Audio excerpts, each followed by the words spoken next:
Hello everybody and welcome to this video, another in the Student Exemplar series, looking at an answer to a question on Romeo and Juliet. If you've done a piece of work that's got a really high mark, send it to me, info@mrbruff.com, and if we use it in a video, I'll send you free ebooks as a prize. So this was about Act 5, Scene 3, lines 21 to 48. How is Romeo portrayed in the extract and the rest of the play? To what extent is he admirable? So, interesting question, because there are really two different ways of looking at Romeo and Juliet. You can look at this as a very sweet love story, or you can look at it in a negative way, with Romeo being this sort of manipulative, childish, idiot, really. So let's see what this student decided upon. In the extract, Shakespeare has not portrayed Romeo as admirable at all, but instead as quick-tempered, obstinate, and with nothing to lose. The audience sees Romeo for the first time as a violent, soldier-like character determined to finish off his mission. Shakespeare has achieved this by the way Romeo interacts with Balthazar. He is saying, "I will tear thee joint by joint and strew this hungry churchyard with thy limbs." This builds a most gory image, emphasized by words such as tear and limbs, which help to shock the audience by portraying him as savage and bloodthirsty. Shakespeare reinforces this with more animalistic imagery, Romeo declaring his intents are savage wild and more fierce than empty tigers. By using the emphatic language of revenge tragedy, where the revenger's language is hyperbolic and ominous, Romeo is portrayed as a wild beast hungry for carnage.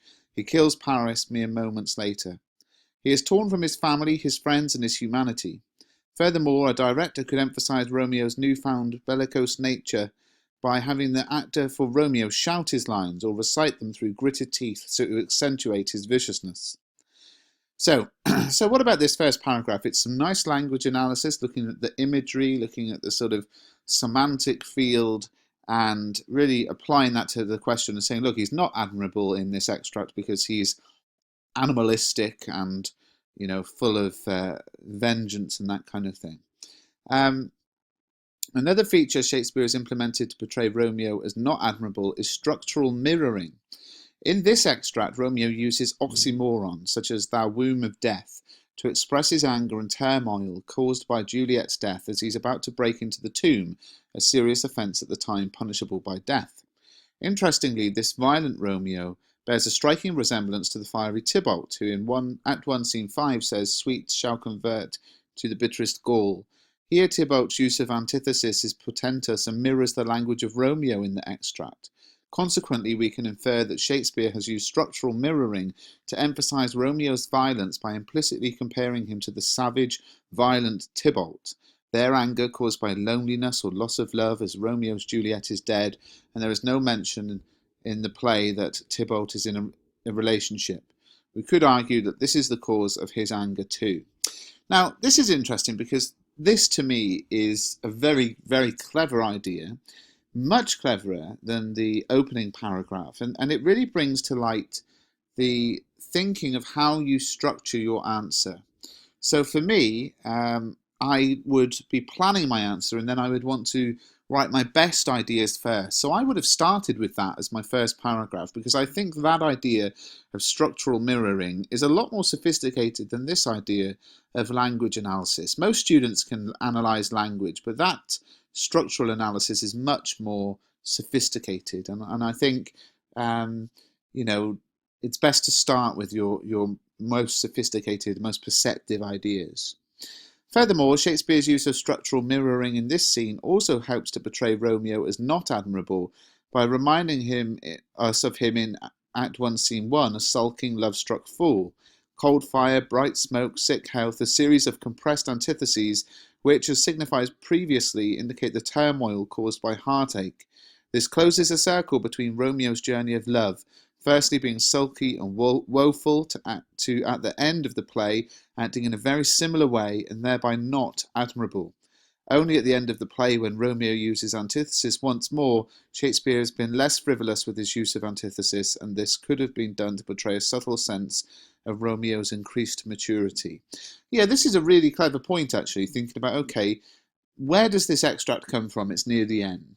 So if this is near the end, in my answer, let me think about how Romeo has progressed as a character by thinking back to what he was like at the beginning. So this is great with the extract questions, I think. So the Shakespeare and the 19th century novel on AQA, they're the extract questions. And just thinking about structurally, where does that extract come from in terms of the entire text? And why is that significant? In terms of Freytag's pyramid of exposition and rising action, inciting incident, climax to denouement. What do we expect to happen at this time? But also, okay, well, what journey has the character gone on to this point? This theme of increasing maturity can be used to highlight the times when Romeo becomes a sensitive, passionate, and more admirable person, and can be linked to when he first sees Juliet. In Act 1, Scene 5 at Capulet's party, the moment he sees Juliet, we see him as genuine and admirable when he breaks out into a sonnet with the proper ABAB rhyme scheme such as sight, now, light, thou. Shakespeare has implemented this proper use of sonnet to contrast the previous Romeo, the hopeless who borrowed language from love poetry such as she is fair, too wise, wisely too fair to merit bliss by making me despair. This example of hackneyed poetic language consisting of antithesis, wordplay, and a rhyming couplet contrasts the pure sonnet form in Act 1, Scene 5. Shakespeare has done this to show Romeo's transition into maturity. Now, this is a very sophisticated idea. In Act 1, Scene 5, the fishbowl scene and the fish tank scene in the Baz Luhrmann movie, but when Romeo and Juliet meet at the party, if you put their words together, so it's not quite as the student said here, it's not just Romeo's words, but if you put Romeo and Juliet's words together about when, this sort of thing, holy palmer's kiss and all those words, then the 14 lines that they speak between them make a perfect sonnet. It's not just Romeo's lines, but a very sophisticated idea, this. And again, that's analysis of form and previous analysis of structure and beginning with analysis of language. So the audience sees this as at his realization his love for Rosaline was false. In Act 1, Scene 2, he says, when the devout religion of mine eyes maintains such falsehood. He describes his feelings for Rosaline from poetry books. Borrowed images of love as a religious quest suggest his idealism has separated him from reality, that he is in love with an ideal, not a person.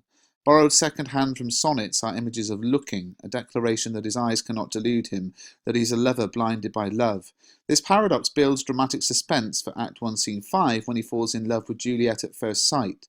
The audience sees this in Act 1, Scene 5 when Romeo declares, forswear its sight did my heart love till now. Here we become admirable. He becomes admirable as he acknowledges his love was false, as it was only lust for Rosaline's beauty, whereas his feelings for Juliet come from the heart. Shakespeare famously explores this theme in Sonnet 46, mine eyne and heart are at mortal war, about lust of the eye versus love of the heart. This antinomy presents itself here as he acknowledges his lust is blinding him in Act 1, Scene 2, and accepts it wasn't love in Act 1, Scene 5. Well, fantastic. The textual knowledge of this student is amazing, and I'm sure some of you will think, have they really memorized these quotations? But, absolutely fantastic. I don't know. I'm not convinced that referencing other texts will help at GCSE level. I certainly wouldn't memorize quotations from them. I wouldn't mind just saying it's an intertextual reference to this, but I don't think I would take it further than that. But I don't know for sure, so that's just my feeling on it. Moreover, this feeling of true love is strengthened when he calls Juliet a holy shrine, indicating a more spiritualized consideration as he moves from the inflated, platitudinous, overacted descriptions of his love from Rosaline. To conclude, between the extract and the rest of the play, we see Romeo as a hapless lover matured into an admirable person when he falls in love, yet through loss returns into his former self, destroyed in turmoil. We can argue that only when he's in love with Juliet does he become admirable. I would have liked to have seen something like that in the introduction, because it feels like this sort of student grew on a journey, and I love the idea of the conceptualized response being like a line of argument, and there was no sense of an introduction in this piece.